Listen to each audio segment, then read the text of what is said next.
தஞ்சாவூர் மராட்டிய மன்னர்கள் தினமும் விரும்பி சாப்பிட்ட ஒரு இரகசிய அரச உணவு. இன்று இந்த உணவு அரண்மனை சுவர்களுக்குள் மட்டுமே உறங்குகின்ற ஒரு வரலாறு.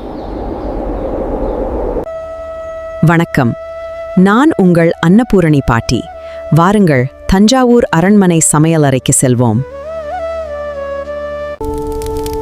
சரஸ்வதி மஹால் நூலகத்தில் உள்ள பழைய குறிப்புகள் இந்த உணவின் சிறப்பை சொல்கின்றன. சீரக சம்பா அரிசி, மிளகு, சீரகம் மற்றும் தூய நெய், இதுவே இதன் அடிப்படை.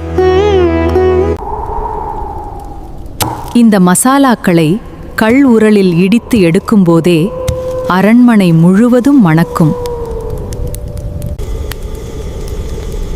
அரண்மனை சமையலறையில் பெரிய பித்தளை பானைகளில் விறகு அடுப்பில் இது தயாராகும். நெய்யில் வறுத்த முந்திரி சேர்த்து மிதமான நெருப்பில் மூடி வைத்து வேக வைக்கப்படும்.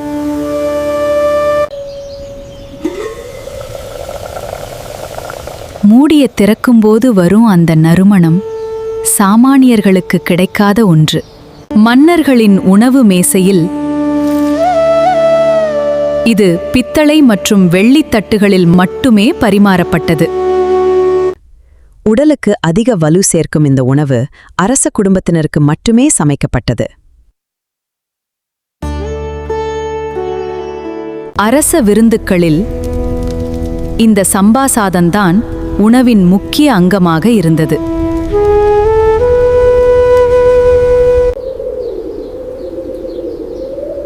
ஆனால் காலப்போக்கில் மன்னர்களின் ஆட்சி முடிவுக்கு வந்தது.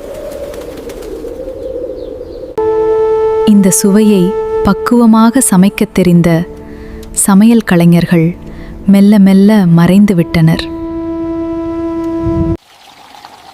இன்று நாம் காணும் சாதாரண சாதம் அந்த ராஜ சுவைக்கு ஈடாகாது.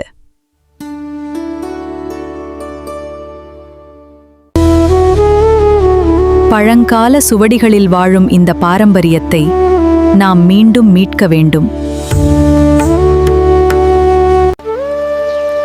இந்த பழமையான அரச உணவை சுவைக்க உங்களுக்கு ஆசையா?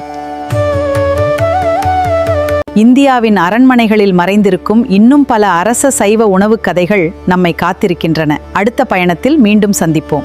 வணக்கம்.